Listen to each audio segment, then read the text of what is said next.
दोस्तों कैसे हो आप सभी। स्वागत है आपका अपने चैनल एक्सप्लेन फॉर यू में। और आज के इस वीडियो में हम बात करेंगे बहुलक के बारे में, यानी कि मॉड के बारे में। मॉड को कैसे निकाला जाता है, बहुलक कैसे ज्ञात किया जाता है, इसे हम सीखने वाले हैं। क्लास 10th की एग्जाम्स में मैथमेटिक्स के पेपर में ये 5 साल से लगातार पूछा जाने वाला क्वेश्चन है, प्रश्न है। तो आप इसे अच्छे से करिएगा और आज इस कॉन्सेप्ट के बारे में भी हम अच्छे से समझेंगे। पहले ये समझ लेते हैं कि बहुलक होता क्या है। भाई इसके नाम में ही इसका मतलब समझ में आता है। बहुलक, बहु मतलब बहुत बार आया हुआ, लक यानी बहुत बार आया हुआ नंबर बहुलक कहलाता है। यानी जिसकी बारंबारता दिए गए आंकड़ों में सबसे ज्यादा हो, उसी अधिक बारंबारता वाले नंबर संख्या को क्या कहेंगे, बहुलक कहेंगे। अगर वो नंबर्स अवर्गीकृत है, मतलब जमे हुए नहीं हैं, तो हमें आंखों से ही दिख जाएगा कि कौन सा नंबर सबसे ज़्यादा बार रिपीट हुआ है, वही उसका बहुलक कहलाएगा। ठीक है। और अगर आंकड़े वर्गीकृत हो, यानी सारणी में दिए हुए हो, जमे हुए आंकड़े हो, वर्गीकृत हो, जैसे वर्ग में 0 से 10, 10 से 20, 20 से 30 ऐसे वर्ग में दिए हो, तो ऐसे में सॉल्व करने के लिए आपको जरूरत पड़ेगी फॉर्मूले की, यानी कि एक सूत्र की, जिसकी मदद से आप बहुलक फाइंड करोगे। तो चलिए आज इसी के बारे में बात करेंगे। इस सवाल को हम हल करेंगे और देखेंगे बहुलक कैसे ज्ञात किया जाता है। आप फटाफट से वीडियो को लाइक कर दो और मोटिवेशन के लिए एक कमेंट अच्छी सी कर देना कमेंट बॉक्स में। चलिए वीडियो को शुरू करते हैं। दोस्तों यहाँ पर हमने अवर्गीकृत आंकड़े लिए गए हैं, जो कि दिए हैं 5, 5, 3, 3, 3, 2, 4, 2। यानी आपको यहां बताना है कि इन आंकड़ों का बहुलक क्या होगा। तो इनमें बहुलक कैसे निकाला जाए, इनमें आंखों से ही दिख जाएगा कि बहुलक क्या है। बहु यानी बहुत बार, लक मतलब आया हुआ नंबर। तो आप बताओ कौन सा नंबर ज्यादा बार आया है। जो 5 है ना, वो 1 और 2 बार आया है। ये जो संख्या 5 है, ये कितनी बार आई है, 2 बार आई है, क्योंकि 1 और 2 ये 2 बार आया है। मतलब इसकी आने की बारंबारता कितनी है, फ्रीक्वेंसी कितनी है, 2 है। अब देखते हैं कोई और नंबर, 3, 3, 3। ये जो 3 है ना, ये 3 बार आया है। देखिए 1 बार, 2 बार और 3 बार, 3 बार आया है आपका। यानी इसकी फ्रीक्वेंसी कितनी है, बारंबारता 3 है इसकी। और बाकी सब नंबर तो कितनी बार आए हैं, 1 बार आया है ये 4, और 1 और ये 2 बार आया है आपका संख्या नंबर 2। सबसे ज्यादा फ्रीक्वेंसी किसकी है, सबसे अधिक बार जो नंबर आया है वो आंखों से नजर आ रहा है कि 3 जो है ना सर, सबसे ज्यादा बार आया है, इसकी बारंबारता सबसे अधिक है। तो यही हमारा क्या हो जाएगा, आंसर हो जाएगा, यही हमारा बहुलक हो जाएगा। तो उम्मीद करता हूं ये वाला चीज आप समझ गए होंगे कि अवर्गीकृत आंकड़ों में आंखों से ही दिख जाता है हमको कि बहुत बार आया हुआ, अधिक बारंबारता वाला नंबर कौन सा है, 3 है, वही हमारा बहुलक होगा। चलिए अब बढ़ते हैं इस सवाल की ओर। दोस्तों अब बात आती है वर्गीकृत आंकड़ों के बारे में। वर्गीकृत मतलब जो सारणी में जमे हुए हों, जो वर्ग अंतरालों में दिए हुए हों, 0 से 10, 10 से 20 ऐसे जो वर्ग में चल रहे हों, जो जमे हुए आंकड़े हों, उन्हें वर्गीकृत आंकड़े कहा जाता है। इनका बहुलक कैसे निकालोगे आप, सबसे पहले आपको फॉर्मूला याद होना चाहिए, जो कि आपको स्क्रीन पर नजर आ रहा होगा। ये फॉर्मूले की मदद से आप बहुलक निकाल सकते हो, किनका, वर्गीकृत आंकड़ों का। ठीक है। तो ये जो बहुलक का फॉर्मूला है, आप अपने माइंड में फिट कर लीजिए कि बहुलक को बताया जाता है Z से बताया जाता है।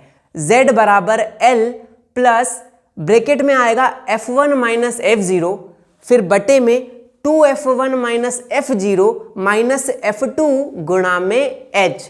तो ये वाला फॉर्मूला आप अच्छे से लर्न कर लीजिए। अब बात करते हैं इस सवाल की। तो इस सवाल को हम हल करने से पहले इसका मतलब बता देते हैं कि सवाल हमें बोल क्या रहा है। सवाल हमें बोल रहा है कि कुछ कारों की संख्या दी गई है, 10 से 20, 20 से 30, 30 से 40 ऐसे कुछ कारें हैं।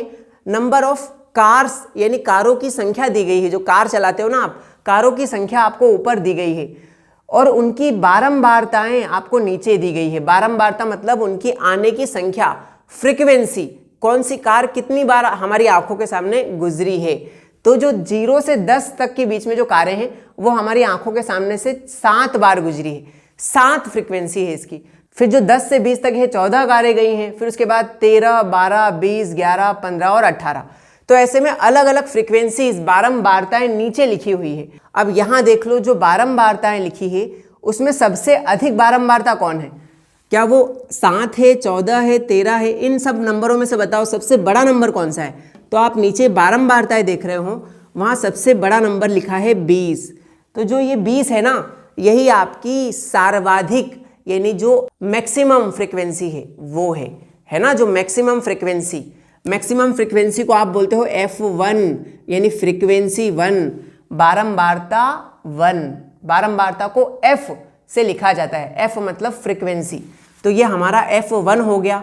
अब आपने अगर गिनती पढ़ी हो तो 1 के आगे आता है 2, तो आगे वाला नंबर होगा F2। और अगर आपने और अच्छे से गिनती पढ़ी है तो 1 के आगे आता है 2, और अगर 1 के पीछे जाओ तो नंबर 1 के पीछे आता है नंबर 0, यानी F1 के आगे होगा F2 और पीछे वाले खांचे में होगा F0, है ना, 0 1 2। तो ये वाला ट्रिक आपको याद रहना चाहिए। पेन गिर गया हमारा, ठीक है। तो ये आपको याद होना चाहिए। सबसे बड़ा नंबर है फ्रीक्वेंसी 1, उसका अगले खांचे में जो नंबर है वो है फ्रीक्वेंसी 2, और उसके पिछले खांचे में है फ्रीक्वेंसी 0। तो उम्मीद करता हूं F1, F2 और F0 आप आंखों से देखने लग गए होंगे कि हाँ बिल्कुल सर, ये हमें आसानी से नजर आ जाएगा। चलिए यहां तक समझ गए। अब हम इन चीजों को लिख देते हैं हल में। क्या लिख देते हैं? हल। और यहां लिखेंगे दिया है। क्या लिखेंगे? दिया है।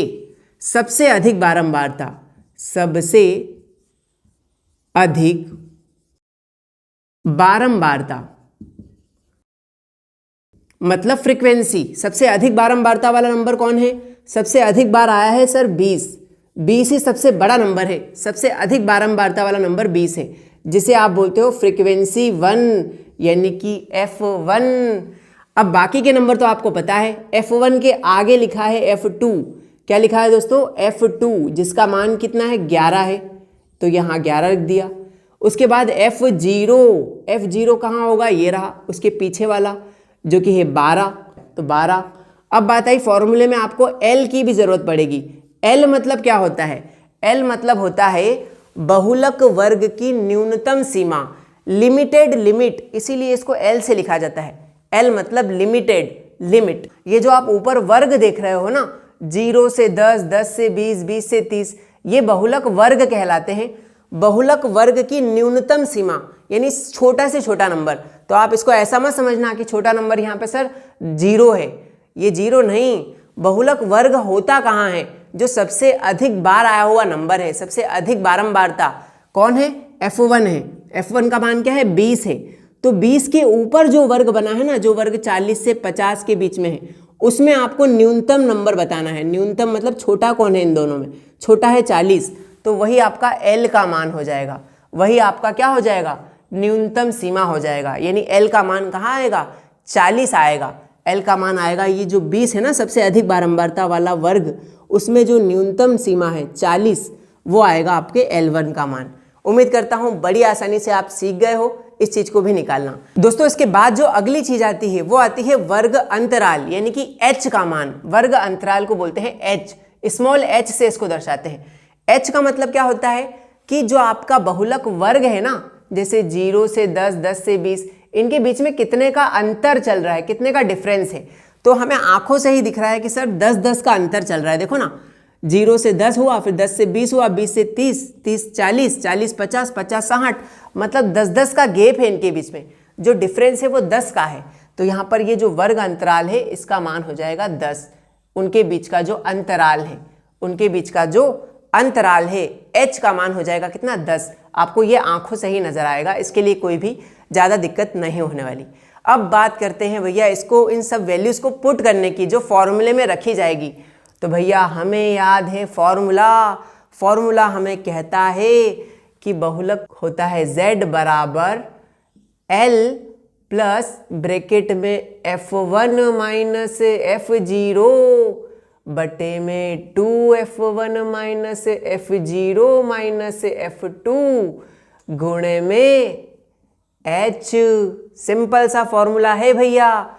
Z बराबर L प्लस बड़े से ब्रैकेट में F1 माइनस F0 बटे में 2F1 minus F0 minus F2 गुणा में H। या आप इसको मेरी जुबानी याद कर सकते हो। ठीक है, इस तरीके से आप इसको याद कर सकते हो। मज़े से गाना बना के याद करोगे तो हमेशा ये गाना याद रहेगा।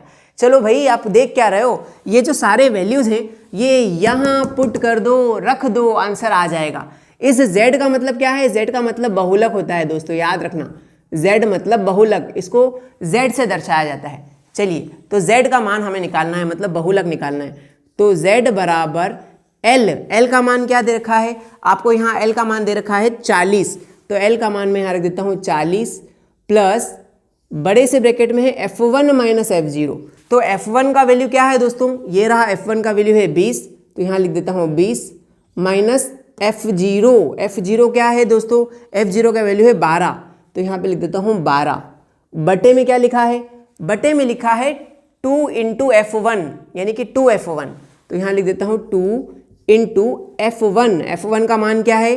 f1 का मान है 20, तो यहाँ 20 रख दिया, माइनस f0 का मान तो 12 है ही, दिख ही रहा है ऊपर, माइनस f2 का वैल्यू क्या है? 11, तो यहाँ पर लिख देते हैं f2 की जगह 11, गुणा में h का मान वर्ग अंतराल चल रहा है 10 का, h का मान है 10, तो यहाँ पर लिख देते हैं 10। इस बीजगणितीय रूप को हल कर दीजिए, आपका आंसर जो है आ जाएगा। ठीक है, इस बीजगणितीय रूप को हल करने से आंसर आएगा। चलिए सॉल्व करते हैं। बोर्डमास रूल कहता है कि ब्रैकेट को सबसे पहले हल किया जाए, तो जो ब्रैकेट है इसको ही सबसे पहले हम सॉल्व करेंगे। चलिए, बाकी चीज़ें वैसी की वैसी रहेगी। z बराबर 40 प्लस, अब इस ब्रैकेट को सॉल्व करेंगे तो 20 में से 12 गए तो बचेगा ऊपर 8, नीचे देखेंगे क्या होगा, 2 का 20 में गुणा होगा तो 20 दूनी कितना होता है? 40, ये हो जाएगा 40, माइनस माइनस होता है प्लस, यानी इन दो नंबरों को हमें जोड़ना है, माइनस माइनस होता है प्लस, तो 12 और 11 कितने हो जाएंगे? ये हो जाएंगे दोस्तों 23। अब बड़ा नंबर कौन है दोनों में? 12 बड़ा है, जो कि नेगेटिव है, माइनस है, तो ये भी माइनस आएगा। इनको जोड़ने पे जो नंबर आया वो भी माइनस का आएगा। ठीक है, गुणा में h का मान तो 10 दिया ही है, कोई दिक्कत है ही नहीं, यहाँ 10 था तो 10 ही लिख दिया। अभी भी इस ब्रैकेट को सॉल्व करना बाकी है। चलिए करते हैं आगे सॉल्व। z बराबर 40, ठीक है, यहाँ पे ऊपर तो बचेगा प्लस में 8 ही, और नीचे क्या बचेगा? देखिए 40 में से 23 गए, कितने बचेंगे? तो देखिए 10 में से 3 गया तो बचे 7, और 3 में से 2 गया तो बचा 1, मतलब 40 में से 23 जाएंगे तो 17 बचेगा। कितना? 17 बचेगा। गुणा में 10 है तो गुणा में हमने 10 लगा दिया। चलो भाई सॉल्व कर लेते हैं। 10 का 8 से गुणा कर लो, आमने सामने गुणा कर लो। 10 का 8 से गुणा किया तो 10 धाम 80 हो जाएगा। ये कितना हो जाएगा? z बराबर 40 प्लस, देखिए 10 का 8 से गुणा करेंगे तो 80 हो गया ये, और बट्टे में 17 चल ही रहा है। अब इसके बाद क्या करेंगे हम? 17 और 80 को काटेंगे 17 के पहाड़े से, तो z बराबर 40 तो ऐसा ही रहेगा। 17 के पहाड़े से काटे तो 17 एक कम 17, 17 चौक होता है 68, 68 है, लेकिन यहाँ तो कितना है? 80 है। 80 में से 68 घटाए तो कितने बचेंगे? यहाँ पर 12 बचेंगे। अब 17 के पहाड़े में 12 तो नहीं आता, तो यहाँ लगाएंगे दशमलव और बढ़ जाएगा एक 0। 17 के पहाड़े में 120 या उससे छोटा नंबर, तो 17 सत्ती 119, 17 सत्ती 119, यहाँ है 120, एक बच गया। पर अब हम आगे नहीं जाएंगे, दशमलव का एक अंक काफ़ी होता है काटने के लिए। चलिए आगे बढ़ते हैं। तो यहाँ पे 40 है, प्लस में 80 और 17 को काटने से क्या आया? भाग देने से आया दोस्तों 4.7, 4.7। अब बस आप इन दो नंबर्स को जोड़ लीजिए, आपका आंसर आ जाएगा। 40 और 4.7 कितना हो जाएगा? 44.7। यही आपका बहुलक आएगा। अब आपका आंसर सही है या नहीं, इसको चेक करने का आपके पास क्या तरीका है? तो मैं तरीका बताता हूं आपका आंसर सही है या नहीं। आपका आंसर आया है 44.7, यानी आसपास है 45 के आसपास है।